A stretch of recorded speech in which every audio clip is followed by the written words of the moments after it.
एक बार फिर आपका स्वागत है एक नई वीडियो में। और ये वीडियो बड़ी इंपॉर्टेंट होने वाली है, बड़ी इंटरेस्टिंग होने वाली है, बड़ी इंफॉर्मेटिव होने वाली है, क्योंकि आज मैं करने जा रहा हूँ कोलैब एक स्टूडेंट के साथ जो यहाँ पे पीएचडी कर रहे हैं, मास्टर डिग्री में आए थे। तो अभी थोड़ी देर में आपको मैं मिलवाऊँगा और अभी मैं रास्ते में हूँ, मिलने जा रहा हूँ। ट्रेन आ चुकी है।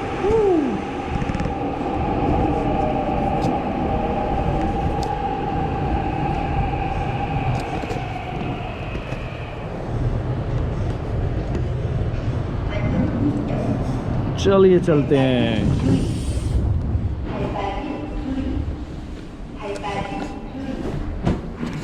आपको मिलवाता हूँ मैं संजय भाई से, थोड़ा इंट्रोडक्शन देंगे और फिर आगे ही बातें करेंगे। Hey people, how are you? So मेरा नाम संजय है और मेरे चैनल का नाम है इंडियन इन कोरिया। अगर तुम लोगों ने देखा नहीं है तो तुम जाके देख सकते हो।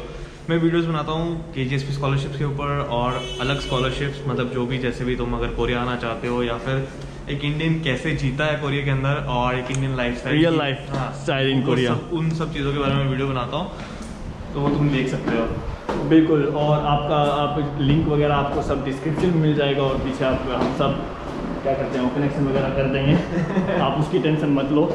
और चलिए देखते हैं, अभी कुछ अच्छा कंटेंट लेके आएंगे आपके लिए और आज बहुत मस्ती भी करेंगे। कहाँ जा रहे हैं हम आज हम जा रहे हैं नामसान टावर। नामसान टावर पे जा रहे हैं। कभी आप गए हो? पहले गया हूँ यार, पर वही है, अकेले ही गया हूँ। तो आज पहली बार कोई फ्रेंड मिला है, तो आज और दूसरी बार भाई भी हरियाणा से है, मैं भी हरियाणा से हूँ। मौज हो गई यार। भाई सिरसा से है और मैं सोनीपत से हूँ। दोनों हरियाणवी और थोड़ी थोड़ी हरियाणवी भी चल सकती है। ये गाइस GDP, और मेरे हिसाब से तुंगदेमुन कपड़े की मार्केट के लिए मशहूर है। मैं सिर्फ यही देखा है तुमने ने आज तक। नहीं, अच्छी बिल्डिंग है, इसमें सेमिनार वगैरह लगते हैं। कोई भी जैसे फैशन से रिलेटेड कोई भी सेमिनार हो या फिर आपका कोई आपने कुछ फैशन कुछ बनाया है नया, तो आप यहाँ पे अपना वो दिखा सकते हो। इसमें कई सारे वो हैं, आर्ट वगैरह सब कुछ ही इसी में होता है। आए तो कोई बात नहीं, कोई आए तो भागना है जस्ट। ओके देख लेंगे, कोई से नहीं भाग जाएगा, फाइन वगैरह लग जाएगा क्योंकि हम बिना मास्क के बैठे हैं। प्रोहिबिटेड एरिया है और वहाँ बैठे हैं। कोई नहीं चलेगा। चलो स्टार्ट करते हैं वीडियो। संजय जी, आज हम जो बात करने वाले हैं वो है कुछ KGSP के बारे में और मास्टर जो करना चाहते हैं जो स्टूडेंट, और जो PhD करना चाहते हैं। और बहुत सारे स्टूडेंट्स के क्वेश्चंस हैं कि कैसे हम PhD में एडमिशन ले सकते हैं, फिर हम मास्टर में कैसे हम वहाँ पे आ सकते हैं। तो हमारा जो आज मेन मुद्दा रहेगा वो यही रहेगा। और जो संजय भाई हैं ये KGSP से ही आए हैं कोरिया में, और KGSP के बाद इन्होंने KGSP को कंप्लीट करके फिर फेलोशिप से PhD अभी कर रहे हैं ये। तो अभी इनके पास बहुत सारी इंफॉर्मेशन है KGSP के बारे में। और जो स्टूडेंट्स अभी KGSP से मास्टर डिग्री करना चाहते हैं वो अभी फरवरी में अभी आएंगे शायद। हाँ, अभी मिड फरवरी में उनके एप्लीकेशंस वगैरह खुलेंगे। तो ये मतलब बेस्ट रहेगा आप सभी के लिए ये वीडियो एंड तक देखना। और चलिए कुछ पूछते हैं, जो आपके क्वेश्चंस हैं मैंने थोड़ा समाप्त किया है। तो जो पहली चीज़ है, देखो KGSP आप सभी को पता होगा कि क्या चीज़ है, स्कॉलरशिप है। बहुत बार आपने सुन लिया होगा, लेकिन आज हम जस्ट स्पेसिफिक उसके बारे में बात करेंगे, कैसे उसको आप अप्लाई कर सकते हो और क्या प्रोसेस रहेगी। तो थोड़ा KGSP के बारे में बताइए, आप अपना एक्सपीरियंस बताइए कैसे आपने KGSP को अप्लाई किया। ठीक है, तो सबसे पहले मैं बताना चाहूँगा कि KGSP Korean government scholarship programme बोलते हैं जिसको, ये गवर्नमेंट स्कॉलरशिप है। सबसे पहले मैं बताना चाहूँगा कि कोरियन गवर्नमेंट स्कॉलरशिप प्रोग्राम को KGSP बोलते हैं, जिसमें कि मतलब 90 कंट्रीज से ऊपर शायद लोग आ सकते हैं। ठीक है, डिफरेंट कंट्रीज़ के लोग अप्लाई करते हैं और ये फुली फंडेड स्कॉलरशिप है। ठीक है, चाहे वो तो फुली फंडेड स्कॉलरशिप है, आपको कुछ भी देने की ज़रूरत नहीं होती है। मतलब आपकी फ़्लाइट से लेकर कोरिया पहुंचने तक का खर्चा, कोरिया में रहने का खर्चा, उसके बाद कोरियन एजुकेशन का खर्चा, उसके बाद वापस जाने तक का खर्चा इस स्कॉलरशिप में सब कुछ दिया जाता है। यहाँ से मैं एक क्वेश्चन पूछता हूँ आपसे, जैसे अंडर ग्रेजुएट के लिए भी KGSP होती है और PhD वगैरह और उनके लिए भी, मास्टर्स के लिए भी होती है। लेकिन उसमें जो अलाउंस होता है जो आपको मिलता है $1000, वो अंडर ग्रेजुएट को भी मिलता है या मास्टर डिग्री को मिलता है? वो अंडर ग्रेजुएट, मास्टर्स और PhD तीनों को सभी को ऑलमोस्ट सेम है। और उसमें आपकी डॉर्मेट्री की फीस ऐड होती सब है? कुछ। तो सीन कुछ ऐसा होता है यार, पर महीने जो है आपको $1,000 अब हो गया, 1,000 मतलब डॉलर ऑलमोस्ट जो है almost हो गया। 1 मिलियन कोरियन 1 वॉन के million आसपास कोरियन। हो गया है, ठीक है। तो सबको उतना ही मिलता है। डिफरेंस पहले ये था कि जो अंडर ग्रेजुएट थे उनको 6 महीने के लिए कोरियन लैंग्वेज कोर्स करना पड़ता था, बट मास्टर्स और पीएचडी के लिए 1 साल का 1 कोरियन साल। कोर्स था। और फर्स्ट ईयर आपको जो है टॉपिक 3 लेना पड़ता है, तभी आप अपनी ग्रेजुएट डिग्री के लिए जा सकते हैं। अदरवाइज मान लो उनको कोरियन में टॉपिक लेवल नहीं आया तो क्या करेंगे? तो 6 महीने की एक्सटेंशन मिलती है, बट स्कॉलरशिप हाफ मिलती है, हाफ हाफ अपने मिलती आप है। खुद ये पे करना याद पड़ता रखो है, guys, तो ठीक हाफ मिलती है। तो है। हर महीने जैसे फॉर एग्जांपल अगर 1 मिलियन कोरियन वोन या $1,000 के आसपास तुम्हें पैसे मिलते हैं, उसी में तुम्हें अपनी डॉर्मेटरी की फीस कटवानी होती है अगर जो फर्स्ट ईयर में कोरियन लैंग्वेज में जाते हो। मतलब इंक्लूडेड नहीं होती कोरियन फी डॉर्मेट्री फीस। इंक्लूडेड मतलब उस $1,000 के अंदर ही है, वही तुम्हारा वो है, और इजीली मैनेज हो जाता है, ऐसी बड़ी बात नहीं है। कोरियन लैंग्वेज के लिए तो ऐसा है कि यार ऑलमोस्ट जो है सारी यूनिवर्सिटीज गांव साइड ही रखी जाती हैं, ठीक है, कोरियन लैंग्वेज और कल्चर सिखाने के लिए। तो वहाँ पर ज़्यादा डॉर्मेट्री का खर्चा नहीं आता, 2 लाख 2.5 लाख के आसपास आता है। बट जब आप ग्रेजुएट डिग्री की ओर मूव करते हो तब है कि यार वहाँ की डॉर्मेट्रीज भी महंगी होती है। जैसे मेरी डॉर्मेट्री बहुत महंगी है, इससे बेटर है मैं बाहर रूम लेके रहने लग जाऊँ, तो वो ज़्यादा किफ़ायती है, ठीक है। बट ये कि मैनेज हो जाता है $1,000 के अंदर अंदर। हाँ, ये चीज़ है। तो $1,000 आपका उसमें अपना खाना पीना, आपका डॉर्मेट्री का वो सब हो सकता है, और घर पे आराम खर्चा से। भी भेज सकते हो आप। और वाओ क्या बात है यार, तो घर पे खर्चा भी भेज सकते हो यार, क्या ठीक और है, क्या हाँ, चाहिए? घर का खर्चा भी उसमें इंक्लूडेड होता है वो वाली। और ये स्कॉलरशिप जो है अंडर ग्रेजुएट के लिए भी है, ग्रेजुएट के लिए भी है। जो इसकी जो डेडलाइन है, या मैं बोलूँगा जो एप्लीकेशंस हैं वो अलग अलग टाइम पे निकलती हैं। अंडर ग्रेजुएट्स के लिए ये एप्लीकेशन मेनली अक्टूबर, नवंबर या फिर दिसंबर के आसपास निकलती हैं, ठीक है। डिपेंड करता है, अभी जैसे कोरोना की सिचुएशन थी तो उसके हिसाब से भी डिपेंड कर सकता है। आप अपनी जो इंडिया में एम्बेसी की साइट, कोरियन एम्बेसी है, उसकी साइट को चेक करते रहो मेरे हिसाब से। स्टडी इन कोरिया में वेबसाइट तुम चेक कर सकते हो, ठीक है। वहाँ पर तुम देख सकते हो कि क्या क्या है। अंडर ग्रेजुएट्स की गाइडलाइंस जो है इस टाइम पर निकलती हैं, और ग्रेजुएट की जो है वो ऑलमोस्ट अराउंड फरवरी और मार्च के अभी निकलने वाली है। तो अगर तुम में से कोई मास्टर्स और पीएचडी के लिए अप्लाई करना चाहता है, तुम वो भी अप्लाई कर सकते हो। प्रोसेस जो है बेसिकली एम्बेसी और यूनिवर्सिटी ट्रैक, 2 ट्रैक्स हैं बेसिकली इसके लिए जो फॉलो किए जाते हैं, वो तुम मेरे चैनल पर जाकर फॉलो कर सकते हो। बिल्कुल, देख अगर सकते उनको हो। अगर देखना है कि एम्बेसी ट्रैक क्या होता है, यूनिवर्सिटी ट्रैक वो होता मैंने है, तो पूरी आप प्रॉपर डिटेल्ड वीडियोस आपको डाली हुई हैं। डिस्क्रिप्शन में लिंक मिल जाएगा हाँ। वीडियोस का, और आप वहाँ से जाके चेक कर सकते हो। हाँ, वो वीडियोस मैंने सारी वहाँ बहुत अच्छे से बनाई बहुत हुई हैं, अच्छी से इंग्लिश में इंग्लिश में बनाई भी हुई है हैं, और हिंदी में भी हिंदी है में भी, शायद, है हाँ हाँ, हिंदी में भी है, ओके। इंग्लिश में भी है, तुम जाके वहाँ देख सकते हो। बहुत सारे स्टूडेंट्स बोलते हैं कि हमारे को एमबीबीएस करनी है, एमबीबीएस करनी है, तो एमबीबीएस आप केजीएसपी से कर सकते हैं? नहीं या नहीं फिर- यार, ऐसा है, एमबीबीएस केजीएसपी से नहीं होती। अगर मैं इंडियंस की स्पेसिफिकली बात करूँ, यहाँ पर मैंने पहले भी शायद अपने चैनल पर भी बोला है कि कुछ एक ऐसी यूनिवर्सिटीज़ हैं जैसे योनसे या फिर एसएनयू, ठीक है, वो एमबीबीएस भी दे रही हैं अंडर ग्रेजुएट लेवल। मतलब अगर तुम वहाँ से +2 करके आते हो वो भी कर सकते हो, बट उसके लिए क्या प्रोसेस है वो साइट्स पे स्पेसिफिकली मेंशन है। अगर तुम योनसे की साइट पर जाओगे मेडिकल की, तो वहाँ भी मिल जाएगा। एसएनयू के मेडिकल कैंपस पे जाओगे, वहाँ भी मिल जाएगा। और अगर तुम्हारे को ये टेंशन है, कुछ लोगों को ये टेंशन है कि अगर हम फॉरेन से पीएचडी करके आते हैं और अगर वापस जाते हैं तो सीन कुछ ऐसा होता है कि हमें इंडिया जाके पेपर देना पड़ता है, ठीक है, तभी आपकी जो एमबीबीएस की जो वो डिग्री है वो वैलिड होती है, ऐसा होता है, ठीक है।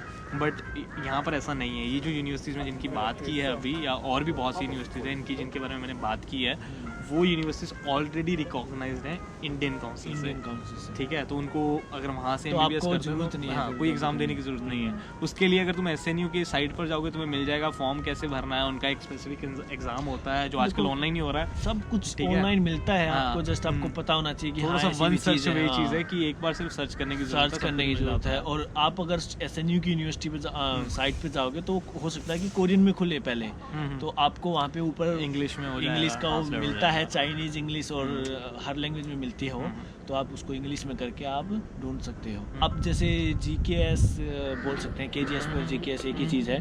तो आपने इंटरव्यू दिया था, तो जब इंटरव्यू होता है केजीएसपी के लिए, तो उसको आप कुछ टिप्स वगैरह दे सकते हैं जो आपने फेस किया? तो पहली चीज़ तो ये है यार, दोनों ट्रैक जैसे कि मैंने बताया अलग अलग हैं, ठीक है। यूनिवर्सिटी ट्रैक से जाओगे तो एक ही इंटरव्यू होता है जो कि यूनिवर्सिटी लेती है, और कोरियन यूनिवर्सिटी जो है mainly phone interview, Skype interviews के थ्रू ले सकती है इंटरव्यू, ठीक है। डिपेंड करता है तुम मास्टर्स के लिए अप्लाई कर रहे हो, पीएचडी के लिए अप्लाई कर रहे हो, या अंडर ग्रेजुएट के लिए अप्लाई कर रहे हो, उस हिसाब से वो इंटरव्यू में तुमसे क्वेश्चन वगैरह पूछ सकते हैं, ठीक है। अगर पीएचडी के लिए अप्लाई करो तो ऑब्वियसली तुम्हें प्रोफेसर को पहले से ही मेल करना होता है, अपना कॉन्टैक्ट बना के रखना होता है, रिसर्च प्रपोजल शेयर करना होता है, तो उसके बेस पे या फील्ड के रिगार्डिंग तुमसे पूछा जा सकता है। दूसरी तरफ अगर हम एम्बेसी ट्रैक की बात करें तो सबसे पहले स्क्रीनिंग होती है डॉक्यूमेंट्स की, उसके बाद वो तुम्हें इंटरव्यू के लिए बुलाते हैं, ठीक है। फिर वहाँ पर इंटरव्यू जो है तुम्हारी फील्ड के स्पेसिफिक ही होता है, मैंने जो मेनली देखा है। तो आप एम्बेसी ट्रैक से आए? मैं थे? एम्बेसी ट्रैक से आया एम्बेसी था, ट्रैक से आए। ठीक है। वो वाला इंटरव्यू होने के बाद वहाँ से जब सिलेक्शन हो जाती है उसके बाद यहाँ पर जो आपने 3 यूनिवर्सिटी से चुनी होती है एम्बेसी ट्रैक से, उसके बाद वो वाला इंटरव्यू होता है, यूनिवर्सिटी इंटरव्यू करती है। फिर जो अगर एक बार इंटरव्यू हो चुका है तो यहाँ पर के जो इंटरव्यू के क्वेश्चन है वो बड़े इजी हो जाते हैं। कोरिया क्यों आना चाहते हो, बिल्कुल, बिल्कुल। कि कोरिया क्यों चुना। तो जो और आपका साला इंडिया बोलो। में कोरियन एम्बेसी में जो इंटरव्यू हुआ था उसमें आपको कुछ क्वेश्चंस याद हैं? मुझे क्वेश्चंस बड़े अच्छे से याद है यार, वो आज तक नहीं भूला मैं। मेरी फील्ड से थे, मैं माइक्रोबायोलॉजिस्ट हूँ, अच्छा। मतलब अंडर ग्रेजुएशन मैंने माइक्रोबायोलॉजी में की है। तो मेरी फील्ड से वही थे, बैक्टीरिया से रिलेटेड क्वेश्चन थे। बैक्टीरिया के शुरू हुआ कि क्या होता है और इंटेस्टाइन तक वो गया, ठीक है, मतलब बेसिक से लेकर टॉप तक जो भी वो पूछ सकते थे आपको questions। अपने मेजर से रिलेटेड कुछ क्वेश्चन पूछने हाँ, हैं। मेजर से रिलेटेड, और जो तुमने रिसर्च प्रपोजल वहाँ Research सबमिट proposal, किया होगा, स्टडी प्लान जो सबमिट किया होगा, उसके रिगार्डिंग वो पूछ सकते हैं। और आप कुछ फैशन डिजाइनर के बारे में भी कुछ बता सकते हो? यार फैशन डिज़ाइनिंग के बारे में लोग मुझे भी पूछते रहते हैं अक्सर। मुझे भी स्कॉलरशिप्स के बारे में कोई आइडिया नहीं है कि क्या होगा, बट हाँ मैंने भी कभी मुझे ऐसा लगता है कुछ भी ढूंढना हो तो तुम गूगल पे जाके सर्च करो एक बार। मैं जो हमेशा रिक्वेस्ट करता हूँ लोगों से, वो सिर्फ पूछते हैं तुमसे कि कैसे करना है, बट इंस्टेड ऑफ दैट अगर तुम एक बार जाके सर्च करो यूनिवर्सिटी वेबसाइट पे सब कुछ मिल जाता है। मेरे हिसाब से फैशन डिजाइनर से बहुत ही कम स्टूडेंट्स आते हैं इधर। और जहाँ तक मेरे को पता है, जैसे मैंने देखा है, तो साइंस की तरफ ज़्यादा आते हैं, जो अपना जो मेडिकल की साइड या फिर जो दवाई वगैरह बनाते हैं फार्मेसी साइड पे, या फिर बायोटेक्नोलॉजी, इस तरह की, कंप्यूटर साइंस, या फिर इस तरह से ज़्यादा आते हैं, लाइफ साइंसेस या एडिक्शन साइंसेस, तो इस तरह से ज़्यादा आते हैं स्टूडेंट्स। तो अभी आप जैसे KGSP से आपने की मास्टर डिग्री की, उसके बाद आपने कैसे PhD में? अच्छा, तो जैसे कि एक स्कॉलरशिप होती है, एक फेलोशिप होती है, जो मैं अक्सर बात करता रहता हूँ। KGSP एक स्कॉलरशिप है जो कि गवर्नमेंट फंडेड है। दूसरी तरफ अगर फेलोशिप की बात करें तो कुछ एक प्रोफेसर्स होते हैं जो कि अच्छे प्रोफेसर्स होते हैं। साइंस की फील्ड की स्पेसिफिकली बात कर रहा हूँ, वो इंजीनियरिंग भी आता है। एक सेकंड, स्कॉलरशिप और फेलोशिप दोनों अलग चीज़ें हैं? दोनों अलग चीज़ें हैं। स्कॉलरशिप आपको यूनिवर्सिटी गवर्नमेंट प्रोवाइड करती है, जिसको मेनली KGSP बोलते हाँ हैं। KGSP। और फेलोशिप को आपको फेलोशिप होती है, वो भी गवर्नमेंट के थ्रू ही फंडेड है, बट वो देता प्रोफेसर है डेटा आपको। प्रोफेसर, ठीक है, तो आपको क्या प्रोफेसर के पास कांटेक्ट करना पड़ेगा। एग्जैक्टली उसके लिए तुम्हें प्रोफेसर को कांटेक्ट करना पड़ता है, रिसर्च प्रपोजल अपना शेयर करना पड़ता है। Okay. और उनके तो मैं बेसिकली अगर स्टार्ट से बताना चाहूँ तो ये चीज़ कुछ इस तरह की है। तुम्हारे पास जो भी तुम्हारी पर्टिकुलर फील्ड है, उसकी फील्ड के अकॉर्डिंग तुम एक प्रोफेसर ढूंढो। पहले एक यूनिवर्सिटी ढूंढो, फिर एक प्रोफेसर ढूंढो, उन्हें मेल करो। उन्हें मेल करने से पहले उनके बारे में रिसर्च करो कि वो किस चीज़ पर काम कर रहे हो, ठीक है, वो तुमसे रिलेटेड है भी या नहीं। अगर है तो उसके ही तरीके का एक अपना एक रिसर्च प्रपोजल तैयार करो कि आप ये काम करते हो और मैं ये काम करना चाहता हूँ या चाहती हूँ, जो भी है, ठीक है। उसके हिसाब से तुम एक रिसर्च प्रपोजल तैयार कर सकते हो, वो उन्हें सेंड कर सकते हो। अगर वो इंटरेस्ट होगा उन्हें, ठीक है, वो तुम्हें मेल बैक करेंगे, जो कि मैंने बहुत लोगों को देखा है, ठीक है। रिसेंटली अभी 2 लोगों ने मुझे मेल किया है कि भैया ऐसे ऐसे आपने बोला था, हमने मेल किया। एक कोरिया यूनिवर्सिटी में है और एक केमिंग यूनिवर्सिटी में है, ठीक है। दोनों यूनिवर्सिटी में स्टूडेंट्स जा रहे हैं क्योंकि उनके प्रोफेसर ने इतना भी बोल दिया है KGSP के लिए अप्लाई करो, अगर नहीं होता है तो I will give you the fellowship. तो ये वाली चीज़ है। तो तुम एक बार प्रोफेसर से कांटेक्ट करो, अपना इंटरेस्ट शेयर करो, वो एक सबसे बड़ी चीज़ है। तो आपको जस्ट ऐसे ही नहीं ट्राई करना है कि जस्ट हमने बिना किसी प्रोफेसर से फेलोशिप के कोई बात करे, बिना कोई बात करे जस्ट आपने लगा दिया अपने डॉक्यूमेंट्स, तो ऐसे कुछ नहीं होने वाला। अगर आपको मास्टर्स के लिए या PhD के लिए आपने कुछ करना है, तो अब भाई ने अभी जो प्रोसेस बताया है, पहला जो है आपको यूनिवर्सिटी चूज़ करना है, और यूनिवर्सिटी वो चूज़ करना है जिसमें आपके रिलेटेड जो आप सीख रहे हैं, जो आपका मेजर है, वो मेजर उसमें होना चाहिए। फिर जो प्रोजेक्ट्स पे काम चल रहा है, वो प्रोजेक्ट्स आपसे रिलेटेड होने चाहिए। और फिर उस प्रोफेसर, और जो ये आपको प्रोफेसर्स को जो ढूंढना है ना, ये सब साइट पे मिलता है। साइट पे जैसे जाओगे आप, मेजर्स की डिपार्टमेंट में जाओगे, तो वहाँ पे हर डिपार्टमेंट्स के जो प्रोफेसर होते हैं उनके ईमेल वगैरह या फिर मोबाइल वगैरह मिलता है, तो वहाँ से आप वहाँ से तुम नाम ढूंढो। साइंस स्टूडेंट्स के लिए स्पेसिफिकली बोल रहा हूँ, वहाँ से तुम नाम ढूंढो, गूगल स्कॉलर में डालो, रिसर्च गेट पर डालो, वहाँ पर उनकी आईडीज मिल जाती हैं, उनके रिसर्च पेपर्स देखो कि उन्होंने किस किस चीज़ पर काम किया हुआ है और वो मुझसे रिलेटेड है या नहीं। नहीं, ठीक है। और वो ये पैसा कहाँ से देते हैं, अगर तुम लोगों को ये कन्फ्यूजन है, तो जैसे कि हमारे इंडिया में भी रिसर्च प्रोजेक्ट्स होते हैं प्रोफेसर्स के पास, तो प्रोफेसर जो है एक रिसर्च प्रोजेक्ट लिखता है जो वो गवर्नमेंट को देता है, गवर्नमेंट जो उसके बदले उसको फंडिंग देती है, और उन्हें अपने नीचे लेबर हायर करना पड़ता है जो कि उस रिसर्च प्रोजेक्ट पर काम करते हैं। बिल्कुल ऐसा भी होता है कि जैसे कंपनी है कोई, तो कोई यूनिवर्सिटी में जो अभी कंपनी से कोई प्रोजेक्ट उठाया, वो अपनी उसमें कंपनी से यूनिवर्सिटी में काम चलता है उस प्रोजेक्ट में। और इसका एक चीज़ बेनिफिट ये होता है कि अगर तुम्हें ऐसे करके तुम्हें मिल रही है, तो तुम, बहुत से लोगों को ये कन्फ्यूजन होती है कि हमें जो प्रोफेसर पैसे देगा तो हम अपनी यूनिवर्सिटी की फ़ीस कैसे देंगे, उस पैसे से या तो हम रहने का खर्चा दे सकते हैं, खाने का खर्चा दे सकते हैं, या फिर हम फीस दे सकते हैं। तो मैं उन लोगों को बता दूं जो प्रोजेक्ट के अंदर एनरोल होते हैं उनकी फ़ीस 100% फ्री होती है,